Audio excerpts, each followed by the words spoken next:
Y déjenme saludar a la querida Nancy Flores, porque mucho tendrá que aportar con sus comentarios y opiniones a esto de la respuesta de Norma Piña al presidente Andrés Manuel López Obrador. Sorprendió la velocidad con que responde Norma Piña y dice, va,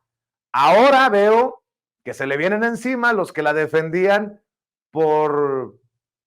buscar este acuerdo con el presidente. Querida Nancy, buenas noches, ¿cómo estás? No te escucho, querida, no te escucho, perdón, Nancy. Buenas noches, Vicente, ahora sí me escuchas. Te escucho perfecto, ¿cómo estás? Bien, muchas gracias y saludos también a la mesa anterior. Estaba yo aquí muy divertida con todo lo que estaban diciendo, y sobre todo esto de que a veces pues piden derecho de réplica en realidad para atacar, ¿no? Que es un poco también lo que le pasa muy frecuentemente al presidente López Obrador. Y justo estuvimos hoy, Vicente, en la conferencia matutina del presidente y le preguntábamos pues sobre esto que nos han dicho abogados constitucionalistas de que existe una invasión del Poder Judicial, particularmente de la Suprema Corte de Justicia de la Nación, al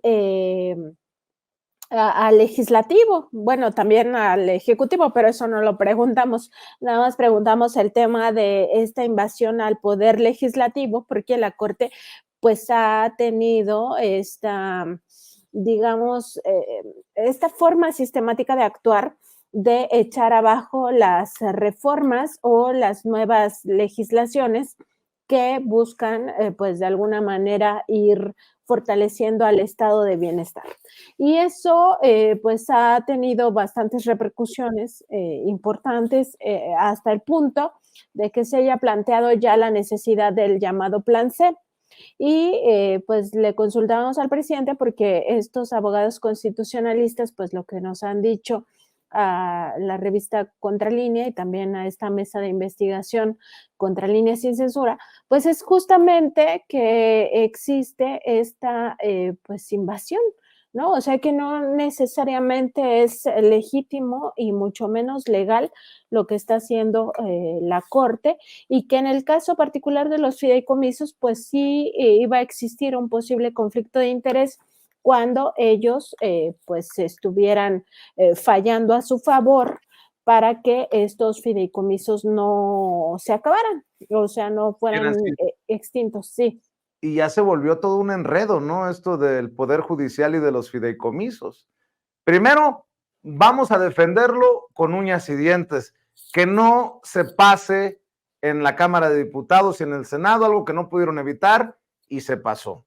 Se publicó en el Diario Oficial de la Federación, el presidente propone esto, Norma Piña dice adelante y ahora un juez del Poder Judicial de la Federación resuelve que los recursos de los fideicomisos del Poder Judicial no se regresen a la tesorería. Vaya relajo, vaya enredo, Nancy. Sí, Vicente, y fíjate que todo esto se da en un contexto en el cual, pues justamente ese iba a ser la tónica de la Corte. O sea, la Corte estaba dispuesta a echar abajo esta decisión del Congreso, porque además es una decisión que se toma en Cámara de Diputados y en Cámara de Senadores por mayoría simple. ¿Cuál es la mayoría simple? La que tiene Morena y sus partidos aliados. Y en ese sentido, pues a mí me parece que aunque llega este fallo de este juez, pues al final ya no va a tener repercusión, Vicente, porque ya la titular, la presidenta del Poder Judicial de la Federación, que es al mismo tiempo presidenta de la Suprema Corte de Justicia de la Nación y presidenta del Consejo de la Judicatura Federal, Norma Lucía Piña Hernández, ya señaló en este oficio que se acepta que este dinero transite hacia apoyos directos para el pueblo de Guerrero, particularmente para toda esta zona devastada por el huracán Otis, empezando por el caso de Acapulco, pero pues no es limitativo a Acapulco. Y todo esto, lo que va a suceder con, por ejemplo, este fallo que mencionas, es que se va a echar abajo, o sea, ya no va a importar porque aquí ya se habla de decisiones de Estado. Es el Estado mexicano respondiendo a una emergencia. Y de ahí también, pues resulta interesante revisar todo lo que pasó este día, porque además, como bien dices, todas las cosas estuvieron sucediendo a lo largo de este día. En la mañana viene la propuesta del presidente López Obrador indicando que pues el poder judicial, particularmente ministros y ministras, pudieran tomar la decisión de que este dinero que de por sí iba a regresar a la TESOFE, pues fuera destinado a los damnificados. Después viene Norma Piña con este oficio que ya envía, donde dice que queda pues prácticamente atenta a el camino o digamos el conducto para ir aterrizando esta idea, pero que sí, o sea, que el Poder Judicial admite o acepta que va a tener que actuar como una institución del Estado mexicano ante una emergencia mayúscula como es esta devastación que causó el huracán Otis y posteriormente viene ahora sí digamos, este beneficio judicial para impedir que los dineros, que estos 15,000 millones de pesos, sean transferidos a la tesorería de la Federación. Este dinero que todavía está en poder de los 13 fideicomisos que extinguió el poder legislativo. Pero me parece que ya, o sea, esta última decisión judicial queda por debajo de una decisión mucho más grande, que es justamente la que toma la titular del Poder Judicial, que es Norma Piña, ante una, digamos, una situación que ya rebasó el discurso, la narrativa de que este dinero era para beneficio de los trabajadores. Ya quedó claro que era para privilegios y en segundo lugar el presidente les hizo al mismo tiempo dos propuestas. No hay que olvidar que dijo, bueno, una es que estos 14,000, 15,000 millones de los fideicomisos se transfieran para damnificados y la segunda propuesta presidencial era que si no aceptaban esto, entonces dejaran de violentar el artículo 127 constitucional que prohíbe a los servidores públicos ganar más que el presidente de la República y en este caso, pues todos sabemos que ministras, ministros, consejeros de la Judicatura y también magistrados y magistradas del Tribunal Electoral, pues ganan más que el presidente. Entonces, ¿qué hicieron? Digamos que el camino más fácil era admitir lo que ya había sucedido en el legislativo, que es que este dinero de los fideicomisos sí pase a damnificados y no se toquen sus privilegios directos. Es decir, la cúpula del Poder Judicial sigue protegiéndose entre ellos mismos. Ellos saben que no se pierde gran cosa por los fideicomisos porque en realidad no estaban sacando dinero los fideicomisos como el propio diputado Ignacio Mier lo demostró cuando utilizaba esta frase de solo hacen sudar a los fideicomisos, es decir, el dinero que se gastan es el dinero que se produce como intereses por la especulación financiera. Entonces, me parece que ya es muy claro el camino. Norma Piña acepta a nombre del Poder Judicial de la Federación y ya no hay vuelta atrás. Este dinero va a ir para los damnificados de Acapulco. Ahora prepárate para la andanada contra la ministra presidente de la Suprema Corte de Justicia de la Nación. He mencionado que Javier Lozano, conocido en el bajo mundo de las redes sociales como el saco de pus, en el bajo mundo del panismo, ya anda mentando madres. Germán Martínez, seguramente veías y escuchabas lo que proyectaba. Damián Cepeda, imagínate cómo están las cosas. La Junta de Coordinación Política de la Cámara de Diputados se une a la propuesta del presidente Andrés Manuel López Obrador, aceptada por Norma Piña, para que el dinero de 13, 14 de fideicomisos extintos se destine a apoyar a damnificados por Otis en Acapulco. Ahora, los que tanto fueron señalados de atacar a Norma Piña están defendiendo a Norma Piña. Y los que la defendían por querer llegar a este acuerdo o anunciar este acuerdo, Norma Piña, serán los que la ataquen. Una locura lo que estamos viendo, Nancy Flores. Me parece a mí que una jugada maestra del presidente López Obrador. O sea, al presidente López Obrador podrán endilgarle cualquier cosa, pero lo que no pueden decir es que no hace política. O sea, el presidente López Obrador hace política. ¿Y qué hizo con este tema de los damnificados? Acorralar al Poder Judicial. O sea, ya se habían desenmascarado, Vicente, como personas digamos, que solo ven su beneficio personal, no querían atender el tema de los niños y niñas en situación de pobreza. Se hablaba que estos 15,000 millones pues alcanzarían para 2 millones de becas para niños y niñas pobres. Y los ministros de la Corte no querían soltar ese dinero, se estaban aferrando demasiado. Pero ya el tema de una emergencia del nivel que se está viviendo en Acapulco, ya no pudieron contra eso. O sea, ahí sí ya no fue posible para ellos pues decir que no. El propio presidente decía, imagínense que digan que no van a contribuir, y después el presidente mismo señalaba, pero pues que el pueblo de Acapulco y el pueblo, digamos, de Guerrero, todas las regiones afectadas, porque no solo es Acapulco, que no se preocuparan porque el poder ejecutivo iba a tener recursos por estos planes de austeridad, etcétera. Entonces, me parece que es una jugada maestra del presidente López Obrador. Haber lanzado esta propuesta, este reto al Poder Judicial. El Poder Judicial ya no tenía mucha manga ancha para dónde hacerse, y por supuesto que están muy enojados, sobre todo los ultraconservadores o ultraderechistas, entre esos, pues a estas personas que has mencionado, Vicente, porque ellos tenían una narrativa en la cual la Corte era fundamental. La Corte estaba, pues de alguna manera,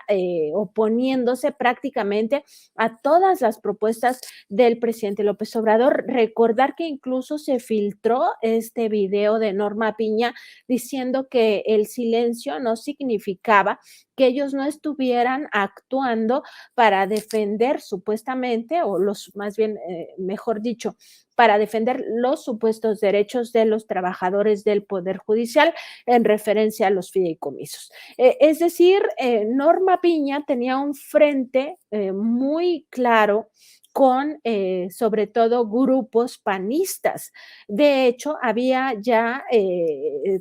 información, el propio presidente López Obrador lo dio a conocer, de que Santiago Krill y quien también lo hizo muy público fue Margarita Zavala, iban a estar al frente de esta defensa de los fideicomisos de la Corte. Entonces, digamos que esa sola propuesta implica varias cosas, Vicente. Uno, que se desactiva el conflicto en el Poder Judicial, es decir, ya no hay materia para que se extienda un poco más esta huelga o este paro nacional del Sindicato de Trabajadores del Poder Judicial de la Federación. Ya no hay forma de que esto continúe porque su jefa, Norma Piña, ya dijo que los dineros del fideicomiso, de los 13 fideicomisos, perdón, se va a ir a este tema. Entonces ahí ya se desactivó uno de los varios conflictos. Por otra parte, los ministros y ministras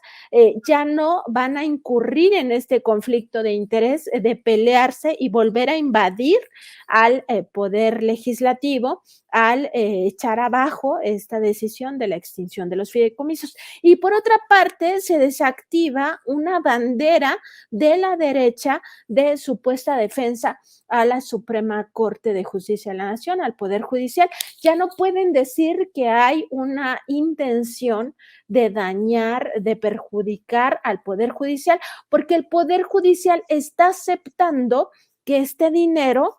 se vaya a este propósito de salvar o más bien rescatar a los damnificados del huracán. Entonces, si te das cuenta, son varios puntos que con una sola propuesta logran pues desactivar muchos temas que estaban ahí en la agenda, sobre todo del conservadurismo. Pues vaya cosa. Ahora, pues a que regrese ese dinero a la federación, a ver qué dice el presidente mañana en la conferencia matutina. Seguro estoy que le pedirá también que proponga su propia alternativa a la ministra presidente Norma Piña, porque el presidente también fue generoso al decir, ustedes formen parte de la evaluación, ¿no? De que termine entregado este dinero donde tiene que entregarse, no solamente nos vamos a llevar el dinero y se acabó, también los ministros, si así lo deciden, formarían parte de este grupo, proceso evaluador para que se entregue este dinero, Nancy. Sí, la propuesta también es muy interesante porque dice el presidente que haya representantes de los 3 poderes, es decir, del Ejecutivo, que ya va a tener el dinero en la tesorería de la Federación, el Legislativo, que es el que ejecutó la extinción de estos fideicomisos, incluso dice pudiera ser la Auditoría Superior de la Federación, que es este órgano, este máximo órgano de fiscalización que tenemos en el país y que pudiera dar, digamos, de alguna manera certidumbre de que este dinero se va a utilizar en lo que este comité acuerde y por supuesto dice el presidente que estén también los ministros y ministras de la Corte. Ellos, digamos que lo que les compete, lo que es de su competencia es justamente decidir si son los 11 ministros los que participan en ese comité, si será una representación a través de un ministro, si será 5 ministros, no lo sabemos, o si quedará asignado a una de las 2 salas de la Suprema Corte de Justicia de la Nación. Digamos que eso será su competencia, pero de entrada se entiende que digamos, esta aceptación de Norma Piña sobre el futuro de este dinero es justamente consensuada. No se puede entender de otra manera, Vicente, esta circunstancia, porque Norma Piña, por mucho que sea la presidenta del Poder Judicial de la Federación, no toma las decisiones sola. Ella proviene de un órgano colegiado. Entonces, ya también la presión que sentía este órgano colegiado por incluso, pues lo vimos en la propia conferencia con estos números de las encuestas que desarrolló creo que fue Encol o no me acuerdo cómo se llama esta encuestadora, pero que publicó el diario El País, pues como la gente no tiene confianza en ese poder, no cree que esté gastando el dinero que realmente merece, sino que sí piensa que hay un exceso de gastos y que por supuesto no se ajustan a la austeridad y todo lo que vimos de datos duros en torno a la falta de confianza en el Poder Judicial. Y a esto se suma, pues, que tampoco han tenido un respaldo, pues, mayúsculo, ¿no? Ellos dejan de elaborar por manifestarse a favor de sus fideicomisos y el país no se cae, Vicente, o sea, el país continúa, ellos podrán creer que son un pilar, pero al final el país no se cayó. Entonces, me parece que ya ellos mismos no pueden rehuir a la realidad y la realidad les está diciendo que están del lado equivocado y ahora pues Norma Piña se aparta de todos estos intereses del conservadurismo de la derecha, entiende que su papel en este momento es de aliarse al Estado, porque el Estado necesita de todas sus instituciones y no que unas jalen para un lado y otras para otro lado. Entonces, convoca esta emergencia que se está viviendo en Acapulco, en toda esta región, Coyuca de Benítez y todas las áreas que fueron afectadas por este huracán Otis y pues se responde a la altura, digamos, de las circunstancias. Veremos hasta qué punto también, porque también hay que recordar que muchas cosas se dicen que sí, luego que no, y luego que fue una interpretación errónea de sus palabras, etcétera. Pero por lo pronto, todo parecería indicar que sí, este dinero va a ayudar a los damnificados. Así es, y por cierto, hablando de la derecha en la política, la derecha en los medios, A ver qué dicen mañana las primeras planas de los periódicos. Ya ves que hoy ha visitado Acapulco el presidente Andrés Manuel López Obrador. Tenemos entendido que salió de Palacio Nacional en su yeta por ahí de las casi 3 de la tarde, rumbo a las 3 de la tarde, y sobrevoló en helicóptero, también tengo entendido así, sobrevoló en helicóptero la bahía de Acapulco y otras zonas afectadas en un helicóptero de las Fuerzas Armadas, y a ver si mañana no dicen, fue a Acapulco, pero no se bajó del helicóptero. Ya ves cómo está la cobertura, mi querida Nancy, que por cierto, no te he preguntado qué piensas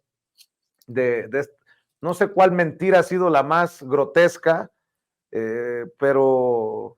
es impresionante cómo se le está dando cobertura a algo tan delicado y tan doloroso, ¿no?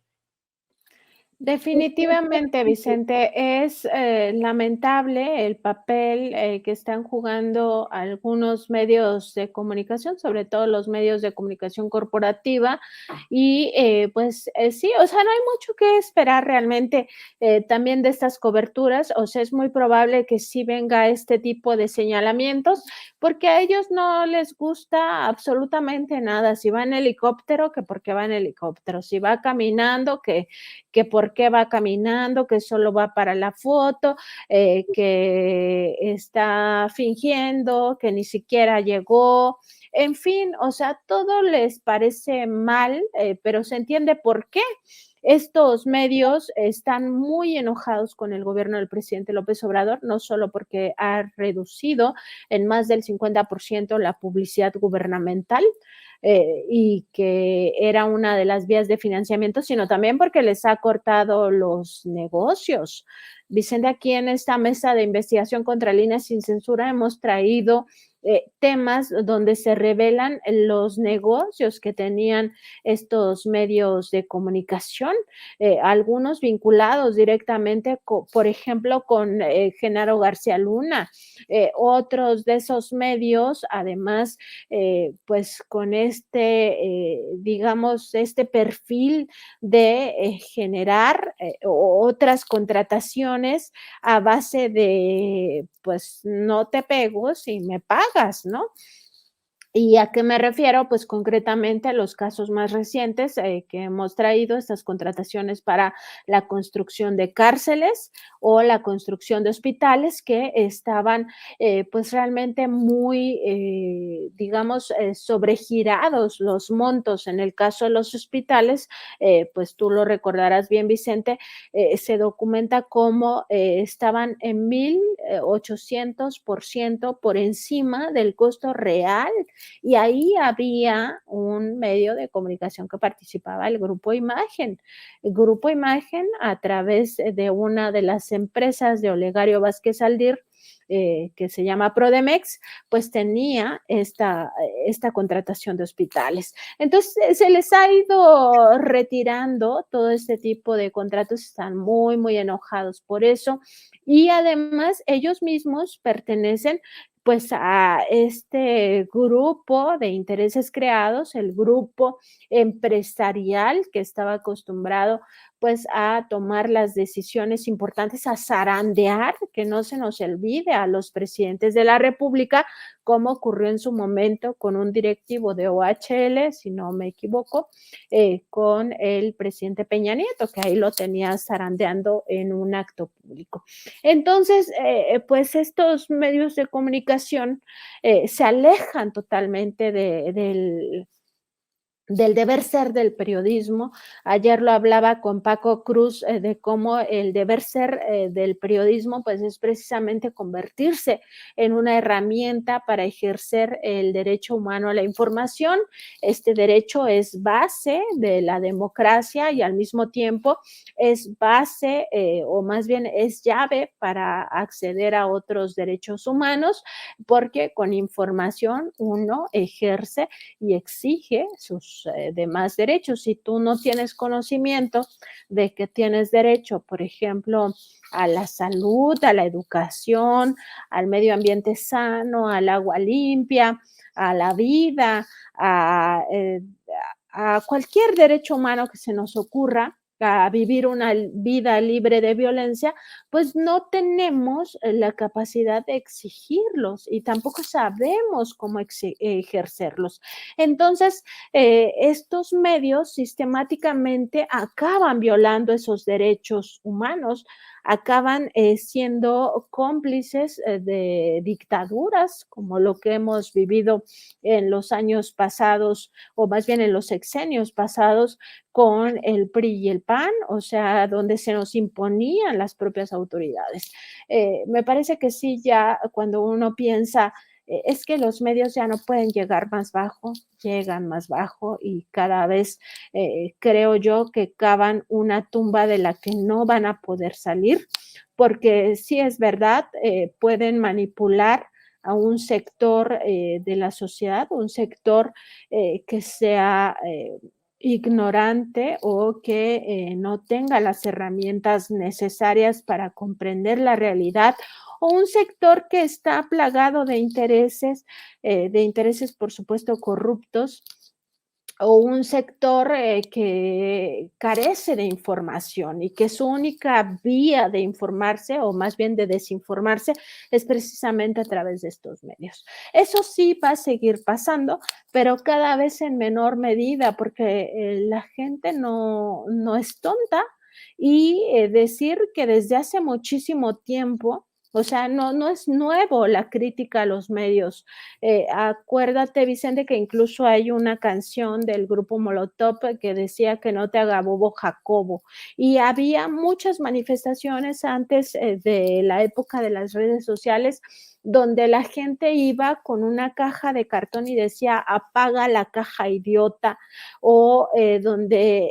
reclamaban a las televisoras pues por su papel de promover estereotipos o de promover discriminación, etcétera. Entonces, todo eso ya existía. Y eso se ha venido profundizando, esa crítica de la sociedad hacia los medios se ha venido profundizando, pues porque ahora ya hay mucho más formas o más vías de acceder a informaciones alternativas, a conocer, digamos, otra manera de hacer contenidos para medios de comunicación, y entre esas otras maneras pues surge también estas propuestas de periodismo independiente, y me parece que con eso pues ya la gente pues no se va a dejar timar tan fácilmente. Y es indignante, o sea, al final acaba siendo indignante este papel de algunos que venden su conciencia al mejor postor y que solo son farsantes, no son periodistas. Ya no podemos llamar periodismo a lo que viola la ética periodística, y me parece que muchos de los contenidos, si no es que la mayoría de los contenidos de muchos grandes medios o medios corporativos no son contenidos periodísticos, son propaganda, son publicidad, pero no es periodismo. Dos cosas, si me permites, para cerrar, hablando de periodismo, a ver qué cobertura se le da a esta decisión que toma el gobierno de Bolivia, Nancy, de romper relaciones con Israel ante lo que está ocurriendo allá en la Franja de Gaza, en este conflicto que toma tintes pues catastróficos, dolorosos para la humanidad. El gobierno de Bolivia que encabeza el presidente que además ha estado confrontado con el líder Evo Morales, Lucho Arce, anuncia así en conferencia de prensa el rompimiento, y esto viene después seguido por declaraciones importantes de Brasil, Colombia y Chile. Vamos a ver qué cobertura se le da. Ponme, por favor, Mario, las declaraciones en Bolivia acerca de este rompimiento con el gobierno de Israel.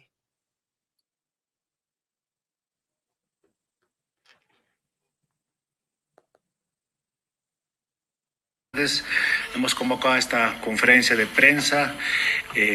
teniendo en cuenta el conflicto, la crisis que se está desarrollando en el Oriente Medio, fundamentalmente en Israel-Palestina, y en ese sentido nuestro país, desde que se ha desatado el conflicto el 7 de octubre, ha hecho 2 comunicados oficiales sobre el tema de Palestina, el 18 de octubre último, el 7 de octubre al inicio del conflicto, y en ese sentido Bolivia decidió romper relaciones diplomáticas con el Estado de Israel. Tomando en cuenta estos antecedentes, vamos a comunicar de manera oficial por los canales diplomáticos establecidos entre ambos países precisamente esta comunicación consecuente con los principios y propósitos de la Carta de Naciones Unidas, los derechos a la vida, la paz, la libertad, el rechazo a todo tipo de tratos crueles, inhumanos y degradantes establecidos en la Declaración Universal de los Derechos Humanos, el derecho internacional, así como el derecho internacional humanitario, en el marco de su posición principista de respeto a la vida, ha tomado la determinación de romper relaciones diplomáticas con el Estado de Israel en repudio y condena a la agresiva y desproporcionada ofensiva militar israelí que se realiza en la Franja de Gaza y la amenaza de la paz y la seguridad internacionales. Bueno, eso es lo que dicen en Bolivia. En Chile, el presidente Gabriel Boric dice: ante las inaceptables violaciones del derecho internacional humanitario en que ha incurrido Israel en la Franja de Gaza, como gobierno de Chile, hemos resuelto llamar en consultas a Santiago al embajador de Chile en Israel, Jorge Carvajal. Chile condena enérgicamente y observa con gran preocupación que dichas operaciones militares, que a estas alturas de su desarrollo comportan un castigo colectivo a la población civil palestina en Gaza, no respetan normas fundamentales del derecho internacional, como lo demuestran las más de 8,000 víctimas civiles, en su mayoría mujeres y niños. Nada más para irnos entendiendo, cuando llaman al embajador de tal o cual país es porque está a punto de escalar o podría escalar un conflicto diplomático que terminaría en el rompimiento de relaciones. Gustavo Petro, el presidente de Colombia, hace lo mismo que Gabriel Boric. Dice: he decidido llamar a consulta a nuestra embajadora en Israel. Si Israel no detiene la masacre del pueblo palestino, no podemos estar allá. Y a esto habría que también sumarle, y ya solo como comentario, Nancy, que Brasil llama ya abiertamente un genocidio lo que sucede en tiempo real. Latinoamérica, o al menos algunos de los gobiernos de Latinoamérica, poniendo el ejemplo a nivel mundial, pero te digo, a ver qué cobertura hacen los medios, en su mayoría controlados por la derecha, por el conservadurismo. En fin, mi querida Nancy, un comentario, si así lo consideras, sobre este tema. Vicente, es muy importante esta decisión que toman estos gobiernos para visibilizar algo que pues ya es intolerable para la humanidad, que es abiertamente un genocidio. Nosotros lo hemos platicado. Vicente, esto no puede ser llamado un conflicto, no se puede llamar una guerra, es un abierto genocidio. Ya las propias instancias de Naciones Unidas han advertido, sobre todo la UNICEF, del daño que está causando a la infancia, sobre todo por la cantidad de miles de niños y niñas que han muerto en esta franja de Gaza, y sobre todo pues que se trata de vidas totalmente inocentes que se truncan por las ambiciones de un país que no tiene la razón y que además está incurriendo en crímenes de guerra. A mí me llama mucho la atención en este contexto que la Corte Penal Internacional guarde silencio. Esa Corte Penal Internacional que a todas luces sigue siendo una corte negra, ¿no? Que siempre busca con intereses políticos incidir, sobre todo en el continente africano, que incluso buscó incidir con estos mismos intereses en el conflicto Rusia-Ucrania, pero que guarda silencio en torno a esto cuando ya debería de estar Netanyahu siendo llamado a cuentas, pero no siendo llamado como a ver qué opina, sino sentarlo ya en el banquillo de los acusados y sobre todo juzgarle por los crímenes de guerra, crímenes de lesa humanidad que está cometiendo, todas estas atrocidades impensables. Y ya lo que diga la prensa también me parece que ha quedado muy exhibida. Recordar que hace algunos días o semanas la BBC tuvo que recular en la forma en cómo estaba cubriendo este genocidio. También ha habido muchos reclamos a CNN por esta falta de cobertura ética. En fin, o sea, lo que tenemos que reconocer los seres humanos es que los medios corporativos que controlan las narrativas, que controlan la forma en cómo se conocen los hechos más graves, tienen intereses, han convertido a la información en una mercancía y eso lo que significa es que ya no ve más por el derecho humano a saber, sino que ve por la rentabilidad de la propia información y eso significa quién puede pagar por que se difunda tal o cual información con independencia de que sea real o sea ficticia, es decir, que sea falsa, o quién puede pagar porque esa información no se conozca, porque esa versión de la historia quede anulada y silenciada. Y eso es lo que ha pasado con esos grandes medios, entonces no me sorprendería que acusen a estos países, como en su momento también se trató de señalar a algunos deportistas de ser parte del terrorismo, ¿no? Como el caso de Benzema, que alzó la voz, en fin, o sea, esto va a pasar de parte de gobiernos de derecha y de gobiernos hegemónicos y también de los medios que apoyan esas mismas formas de gobernar y que apoyan también a la industria bélica por encima de lo humano, porque esto ya ni siquiera es humano, lo que está pasando es totalmente deshumanizado, es terrible, es atroz, nos debería de indignar a todos, Vicente. Y más bien nosotros a partir de esto que estamos viendo en el ámbito internacional, particularmente en este genocidio y en el ámbito local con todo lo que tiene que ver con esta tragedia del huracán Otis, pues generar un criterio que nos norme de aquí en más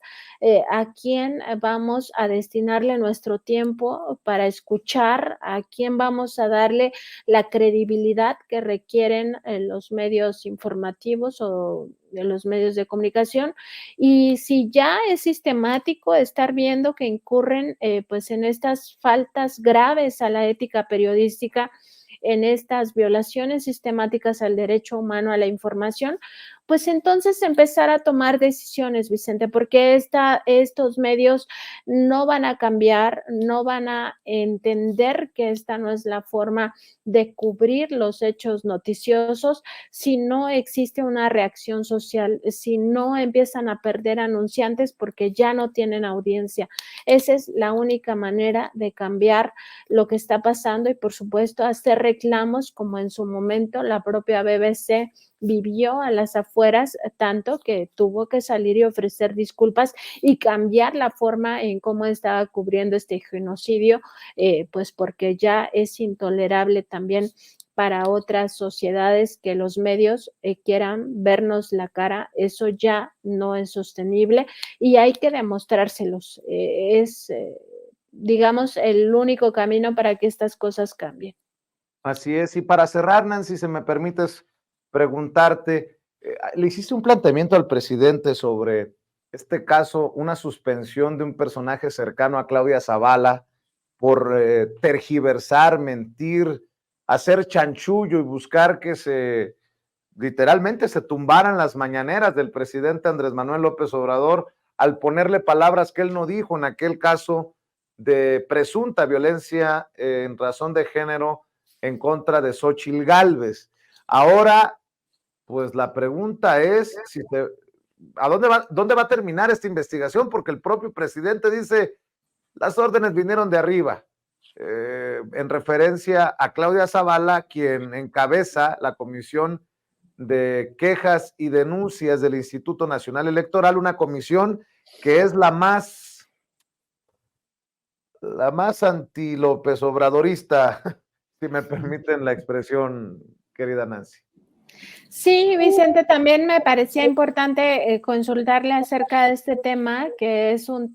digamos que es un tema que viene desde la semana pasada, el 23 de octubre, cuando el órgano interno de control comunica esta decisión, pues de suspender al menos de forma temporal a pues ex servidor público, yo creo que esa es la forma correcta de referirnos a él, que estaba en la unidad técnica de lo contencioso. Su nombre es Manuel Alberto Cruz Martínez y pues se le atribuye a este personaje haber tergiversado intencionalmente las declaraciones del presidente Andrés Manuel López Obrador para beneficio ni más ni menos que de Xóchitl Gálvez. Xóchitl Gálvez se había quejado de que el presidente López Obrador había incurrido en violencia política de género al exhibirla en varias mañaneras, pues como lo que es, ¿no? Una persona que debería de estarnos explicando cómo generó su fortuna, en vez de decirnos que la hizo por vender gelatinas y venir desde abajo y ser indígena y luchar, ¿no? Echarle ganitas. No, pues no, o sea, y aquí lo que hizo el INE a través de esta comisión de quejas y denuncias que mencionas, que es la que encabeza Claudia Zavala, pero también donde, y hay que decirlo, donde están otros dos consejeros, que es Rita Bel López Vences y también Jorge Montaño Ventura. Estos tres comisionados, a partir de esta tergiversación intencional de las declaraciones del presidente López Obrador, lo que hacen es sancionar al presidente, decirle que incurrió en violencia política de género y en función de ello ordenarle que bajara varias conferencias. Fueron más de 5 conferencias las que se le obligó a la presidencia de la República a bajar de redes sociales y esto pues en una clara censura, no olvidar que al presidente también se le prohibió hablar de Xóchitl Gálvez, estar refiriéndose a esta señora a grado tal que el presidente ya no sabía si decirle senadora, señora o cómo demonios se iba a referir a Xóchitl Gálvez en sus conferencias matutinas. Finalmente el presidente pues dejó de abordar este tema y nosotros lo que queríamos saber es si al presidente se le comunicó de forma oficial esta decisión,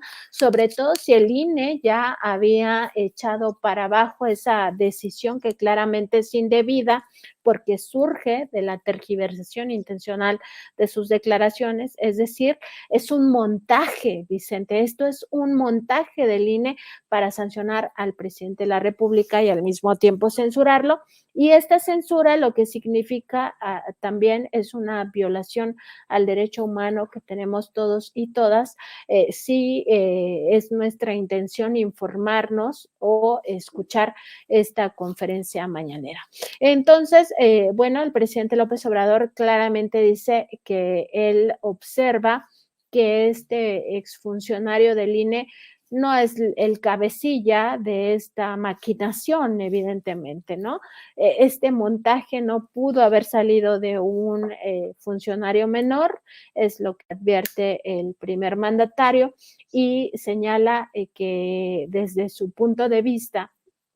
o es su opinión, que esto ha de haber sido una orden de Claudia Zavala y por supuesto yo agregaría a esto que también los otros dos consejeros, Rita Bel López Vences y también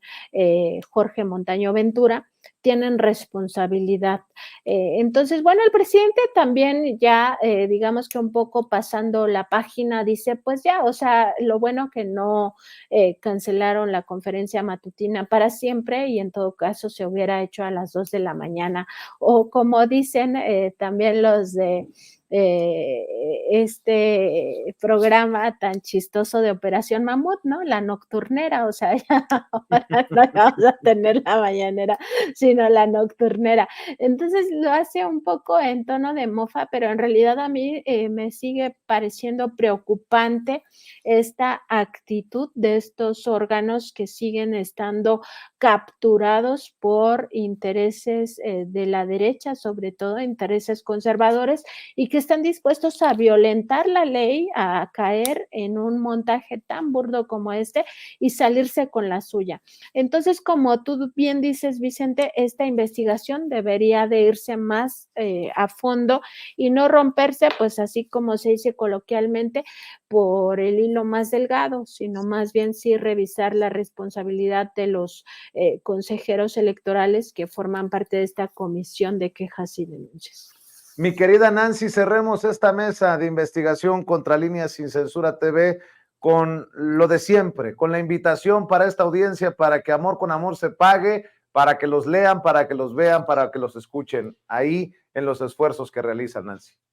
Te agradezco mucho, Vicente, y pues sí, aprovecho para hacer nuestro comercial. Estamos en www.contralinea.com.mx. También estamos en Facebook, Twitter, Instagram, YouTube y TikTok como Contralínea y en Spotify, Apple Podcast y iVoox como Contralínea Audio. Nuestro programa de noticias es de lunes a viernes a las 10 de la mañana por Facebook Live y también por YouTube, y a la 1 de la tarde, lunes, miércoles y viernes nos encuentran en nuestra mesa de contradebate también por esas redes sociales. Además estamos aquí en el canal de Sin Censura de lunes a viernes a las 8 de la noche y pues nada, invitarlos a que nos sigan en todos estos proyectos,